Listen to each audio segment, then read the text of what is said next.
Ապովյան խոշորացված համայնքի կամարիսի սիրելի բնակիչներ, ողջունում եմ բոլորիդ։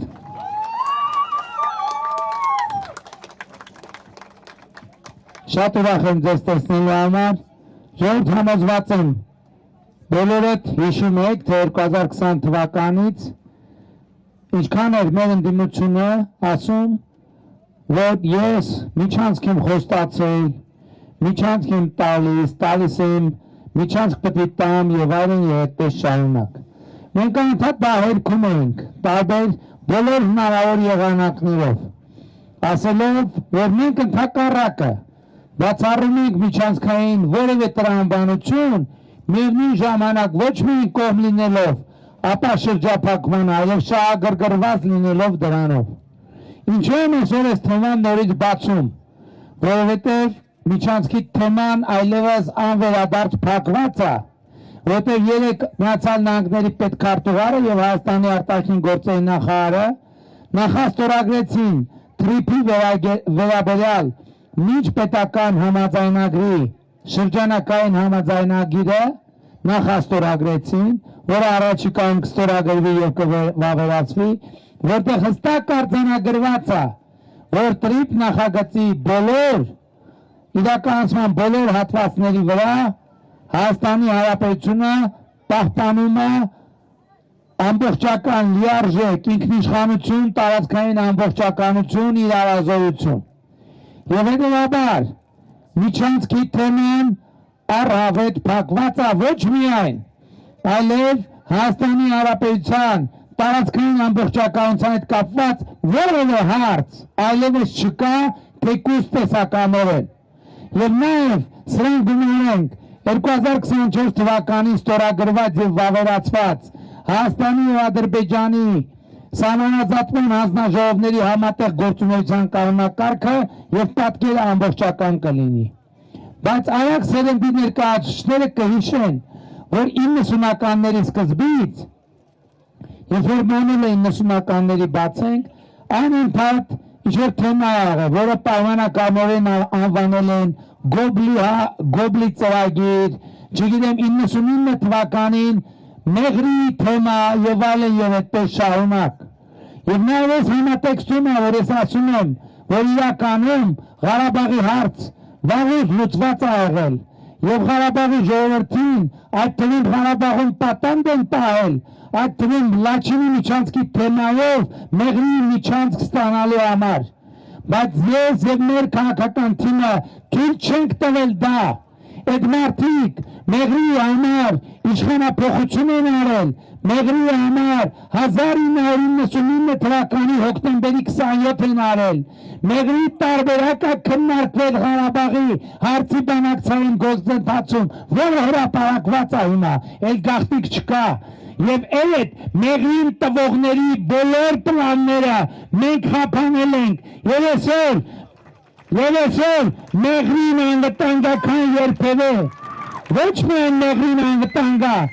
այլև Հայաստանի Հանրապետությունը խաղաղության փակուղուց վերահացվում, ներողություն, պատերազմի փակուղուց վերահացվում խաղաղության խաչմերուկի, եւ սրա ամենամեծ արձագանք ճիշտ գնահատանքը սովորաբար շուկան է տալիս։ 2025 թվականի օգոստոսի 8-ից հետո Սյունիքի մարզում անշարժ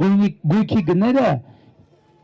շուրջ 30% բարձրացել են։ Երեգլա թղթի ստորագրումից հետո ելու են բարձրանալու, որովհետև մարդիկ հասկացել են, որ Սյունիքի հետ կապված այն հարցերը, որ ոմանք ուզեցել են բերեն մեյդան, մենք դա թույլ չենք տվել եւ անվերադարձ փակել ենք։ Սա շատ մեծ իրադարձություն է, որովհետև սրանով նա Հայաստանի Հանրապետությունը հաղթահարում է շրջափակումը, Հայաստանով գնացքներ են անցնելու, Հայաստանով մեքենաներ են անցնելու, Հայաստանը դառնալու է տրանզիտային երկիր եւ դառնում է։ Եվ հիմա աշխարհը Հայաստանին նայում է այլ կերպ,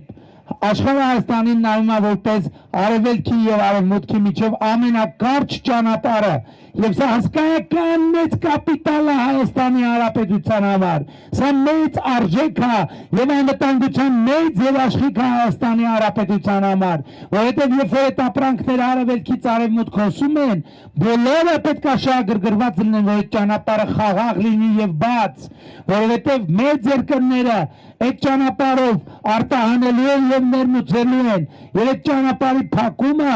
որը կարող է տեղի ունենա միայն պատերազմի եւ էսկալացիայի պատճառով,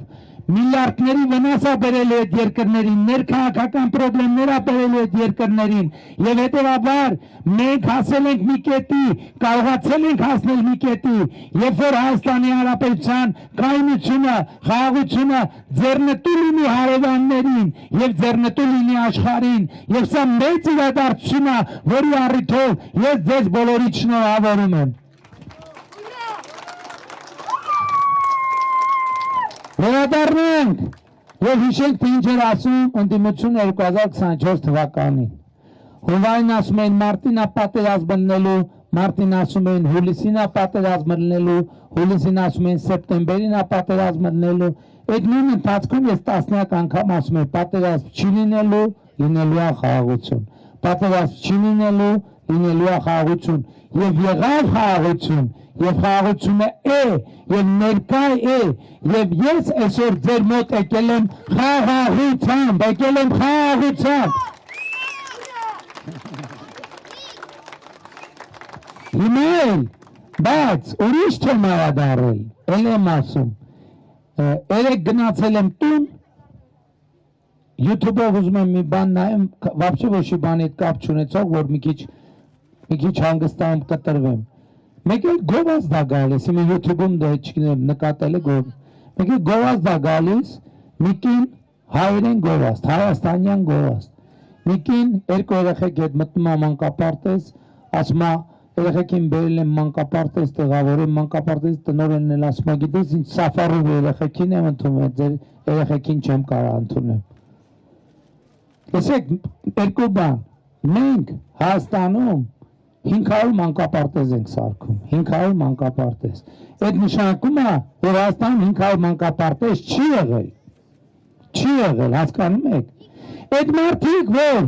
մանկապարտեզները սեփականաշնորհել են, մանկապարտեզները սարքել են իրենց համար տներ ու սաունաներ, եւ այսօր շուրջ 80 ապերինի սեփականաշնորհով մանկապարտեզի վերադարձնելու գործընթաց է տեղի ունենում, այդ կալուգացիների Սերժա Քոչարանական, բողոքական կլանի մասին է խոսքը։ Այսօր մեզ եկել են, եւ մենք մեր երեխեքի համար մանկապարտեզ ենք կառուցել 500, այսօր մեզ եկել են ինչի մեջ են մեղադրում։ Այդ ես առաջին բանը զրակցասեցնել, որ Սոլովակը նկարահանող տարածող խելագարա, բայց հաջորդին ես հասկացա, որ նա խելագար չի, նա լրտես է, որովհետև ինչպես թելում էին տարիներ միջանցքի թելում, մենք իրենց ասում ենք լսեք, այդ օտար օրակարգերը մի բերեք մեյդան, որովհետև դա օտար հայաստանյան օրակարգ է, իրանք շարունակում են, նա դեն ասում են խոստացել է միջանցքի փր ես, չի տալիս դրա համար էսկալացիա ալնում։ Եվ ուզում են մեր վրա ճնշում գործադրեն, որ մենք միջանցք տրամադրենք, բայց մենք մինչև վերջին վայրկյանը կանգնեցինք Հայաստանի պետական շահերի պաշտպանության դիրքերում եւ լուծեցինք այդ հարցը։ Հիմա մեր դեմ դնում 300,000 ադրբեջանցիների թեմա, մենք այդ թեմաները փակել ենք 2024 թվականին, անդրել ոնց ենք փակել ենք հետևյալ կերպ, ասել ենք 500,000 հայը, որ Ադրբեջանից դուրս է եկել, մենք վերադարձի թեմա չենք դնում, այդ դուրը փակ ենք պահում, որովհետև դա նույն դուրն է, փախստականների վերադարձի թեման նույն կոնֆլիկտի դուրն է, մենք այդ թեման փակել ենք, եւ դրա համար ենք նաեւ ասել, որ մենք Ղարաբաղի շարժումը պետք է չշարունակենք, եւ նրանք այսօր այդ դուրը բացում են խոսելով եւ Ղարաբաղի վերադարձի մասին եւ Ադրբեջանի վերադարձի մասին, բայց դրանք սա անում են որպես լրտեսական գործունեություն, որը պետք է արժանանա գնահատականի։ Այս մարդիկ գործում են Հայաստանի պետական շահերի դեմ, ինչպես են մեկը, բակը երկրորդ համարը հիմա կալանքի տակ է լրտեսության եւ պետական դավաճանության համար եւ դատվելու է, որովհետեւ այնքան ակնհայտ է ազգային ժողովի գաղտնի նիստը փոխանցել է երրորդ երկրներին եւ մի հատ էլ ԲԿ ղեկավարը երբ է անում ի պաշտպանություն պետական դավաճանության, վերջում ասում է դուք պետք է հպարտ լինեք։ Այո, ձեր հպարտության միակ աղբյուրը օտարներին ձեր ծառայությունն է, որովհետև դուք Հայաստանում հպարտություն չունեք, Հայաստանի հպարտությունը ձեր նվաստացումն է, եւ այսօր այս է տեղի ունենում, Հայաստանի քաղաքացին այո հպարտ է, եւ Հայաստանի Հանրապետության քաղաքացի հպարտ լինելու պայմաններում դուք ձեզ նվաստ եք զգում։ Եվ ես ուզում եմ որ ինձ բան գնահատեք դուք ժողովուրդ,